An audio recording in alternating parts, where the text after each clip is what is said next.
নমস্কাৰ বন্ধুসকল, আজিৰ আবেলিৰ কেইবাটাও গুৰুত্বপূৰ্ণ খবৰ। চৰকাৰৰ নিযুত মইনা আৰু নিযুত বাবু আঁচনিক লৈ ডাঙৰ খবৰ। আঁচনিৰ প্ৰমাণপত্ৰ দাখিলক লৈ ছাত্ৰ-ছাত্ৰীয়ে শিক্ষাৰ্থীলৈ আহি গ'ল এটা খবৰ। শীঘ্ৰেই ছাত্ৰ-ছাত্ৰী শিক্ষাৰ্থীৰ বাবে বিতৰণ কৰা হ'ব প্ৰমাণপত্ৰ। চলিত শিক্ষাবৰ্ষ আঁচনি দুখনে সামৰি ল'ব ৰাজ্যৰ 1959খন শিক্ষানুষ্ঠানক। ইয়াৰ বাবে প্ৰয়োজনীয় পুঁজি ইতিমধ্যে মুকলি কৰি দিছে চৰকাৰে। এইচএছৰ ছাত্ৰীয়ে প্ৰতিমাহে লাভ কৰিব 800 টকাকৈ, স্নাতক পাঠ্যক্ৰমৰ ছাত্ৰীয়ে লাভ কৰিব 1250 টকাকৈ, স্নাতকোত্তৰ আৰু বিএডৰ পাঠ্যক্ৰমৰ ছাত্ৰীয়ে লাভ কৰিব 2500 টকাকৈ মাহিলী। নিযুত বাবু আঁচনিৰ অধীনত স্নাতকৰ পাঠ্যক্ৰমৰ ছাত্ৰই লাভ কৰিব 1000 টকাকৈ, স্নাতকোত্তৰ পাঠ্যক্ৰমৰ ছাত্ৰই লাভ কৰিব 2000 টকাকৈ। এইবাৰ এই আঁচনিক লৈ কি নতুন নিয়ম আনিব চৰকাৰে? নিযুত মইনা, নিযুত বাবু আঁচনিৰ প্ৰমাণপত্ৰ দাখিলৰ অন্তিম দিন ঘোষণা কৰিব। ইয়াৰ বাবে 6 আগষ্টত জিলাই বিতৰণ হ'ব ইয়াৰ প্ৰমাণপত্ৰ বিতৰণ কেন্দ্ৰীয় অনুষ্ঠানত উপস্থিত থাকি মুখ্যমন্ত্ৰী ডক্টৰ হিমন্ত বিশ্ব শৰ্মা, শ্ৰীমন্ত শংকৰদেৱ কলাক্ষেত্ৰত 6 আগষ্টত অনুষ্ঠিত হ'ব এই শিক্ষানুষ্ঠান।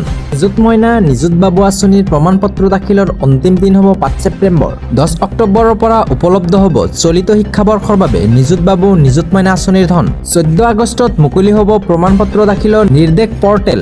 আজিৰ আনটো ডাঙৰ খবৰ। ৰাজ্যত পুনৰ এক চাঞ্চল্যকৰ ঘটনা। বলেৰৰ ভিতৰত বহিৰাজ্যৰ যুৱতীক ধৰ্ষণ। অসমত 2 মিজো যুৱতীক দলবদ্ধভাৱে কৰিলে ধৰ্ষণ। মিজোৰামৰ পৰা অপহৰণ কৰি কাছাৰত ধৰ্ষণ কৰিছে। দলায়ৰ আমজাদ হুছেইন, ৰিংকু দাস আৰু ছাদ্দাম হুছেইনে কৰিলে এই কুকাণ্ড। বলেৰো বাহনেৰে কলা শিবিৰৰ পৰা অপহৰণ কৰিছিল। বলেৰো বাহনৰ ভিতৰত 2 মিজো যুৱতীক কৰিছে ধৰ্ষণ। 2 মিজো যুৱতীক ৰাষ্ট্ৰীয় ঘাইপথত পেলাই পলায়ন যুৱকৰ দলটো। নিৰ্যাতিত 2 মিজো যুৱতী কাছাৰৰ আৰক্ষীৰ দ্বাৰস্থ হয়। যুৱতীৰ অভিযোগৰ ভিত্তিত গ্ৰেপ্তাৰ অভিযুক্ত 3 ধৰ্ষণকাৰী। ৰাজ্যত পুনৰ এক চাঞ্চল্যকৰ ঘটনা। এই মুহূৰ্তৰ এটা ডাঙৰ খবৰ। পুনৰ ভাৰতীয় সেনা আৰু চীনা পিএলৰ মুখামুখি অৱস্থান। 2 দেশৰ সেনাৰ মুখামুখি অৱস্থানৰ অভিযোগ। টাৰ্কিন চাৰ্লকত ভাৰতীয় সেনাৰ মুখামুখি চীনা সেনা। কেইখনমান বিশেষ ছবি ভিডিঅ' উদংগাইছে অৰুণাচল চৰকাৰৰ মিথ্যাচাৰ। অৰুণাচলত পিএলৰ আগ্ৰাসনৰ কথা অস্বীকাৰ কৰিছিল অৰুণাচলৰ চৰকাৰে। চীনা সেনাৰ কাৰ্যকলাপৰ কথা অস্বীকাৰ কৰিছিল ৰাজ্যৰ গৃহমন্ত্ৰী মামা নাটুংগে। 25 জুলাইৰ পৰা উত্তেজনা অব্যাহত থকাৰ দাবী উচ্চ পৰ্যায়ৰ সূত্ৰৰ। ফটো আৰু ভিডিঅ'ই চৰকাৰী দাবীৰ ওপৰত উত্থাপন কৰিছে নতুনকৈ প্ৰশ্ন।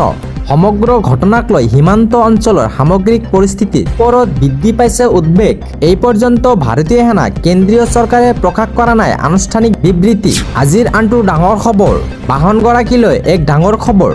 বাহনৰ বীমা নাথাকিলে নাপাব পাৰে পেট্ৰল আৰু ডিজেল। পেট্ৰল পাম্পত ইন্ধন ভৰোৱাৰ পূৰ্বে নথি পৰীক্ষাৰ প্ৰস্তাৱ। ন্যায়াধীশ সঞ্জয় কাৰোল, প্ৰশান্ত কুমাৰ মিশ্ৰাৰ বিচাৰপীঠত প্ৰস্তাৱ। এতিয়াও দেশৰ 56% বাহন বৈধ বীমা আঁতৰাও বাহিৰত আছে। 16.54 কোটি বাহনৰ নাই বৈধ বীমা। প্ৰথম পৰ্যায়ত গ্ৰাহকক সতৰ্কবাণী দিয়াৰ পৰিকল্পনা। বীমা নৱীকৰণ নকৰালৈ ইন্ধন যোগান নধৰাৰ প্ৰস্তাৱ। বাহনৰ গৰাকীলৈ আহি গ'ল এটা ডাঙৰ খবৰ। এই মুহূৰ্তৰ এটা ডাঙৰ খবৰ। আজিৰে পৰা দেশত সলনি হ'ব ইন্ধনৰ দাম। দেশজুৰি পেট্ৰল ডিজেলৰ নতুন দাম তালিকাত মুকলি কৰিছে। চৰকাৰী তেল কোম্পানীসমূহে মুকলি কৰিছে এই তালিকা। অৱশ্য দেশৰ আটাইকেইটাও প্ৰান্তত অপৰিৱৰ্তিত হৈ আছে ইন্ধনৰ মূল্য। নতুন তালিকা মতে আপোনাৰ স্থানত পেট্ৰল ডিজেলৰ দাম কিমান জনাব। এই নিৰীখ মতে দিল্লীত পেট্ৰলৰ দাম 102 টকা 12 পইচা আৰু ডিজেলৰ দাম 95.20 টকা। হায়দৰাবাদত পেট্ৰলৰ দাম 115.69 টকা আৰু ডিজেলৰ দাম 103.82 টকা। বেংগালুৰুত পেট্ৰলৰ দাম 110.93 টকা আৰু ডিজেলৰ দাম 98.79 টকা। মুম্বাইত ডিজেলৰ দাম 97.78 টকা। কলকাতাত ডিজেলৰ দাম 99.78 টকা। চেন্নাইত ডিজেলৰ দাম 99.57 টকা। সৰ্বোচ্চ ন্যায়ালয়ৰ পৰা ইঞ্চুৰেঞ্চৰ নিয়ম সন্দৰ্ভত চূড়ান্ত নিৰ্দেশনা। এই নিৰ্দেশনাৰ মাজতে সলনি হৈছে ইন্ধনৰ নিৰিখ।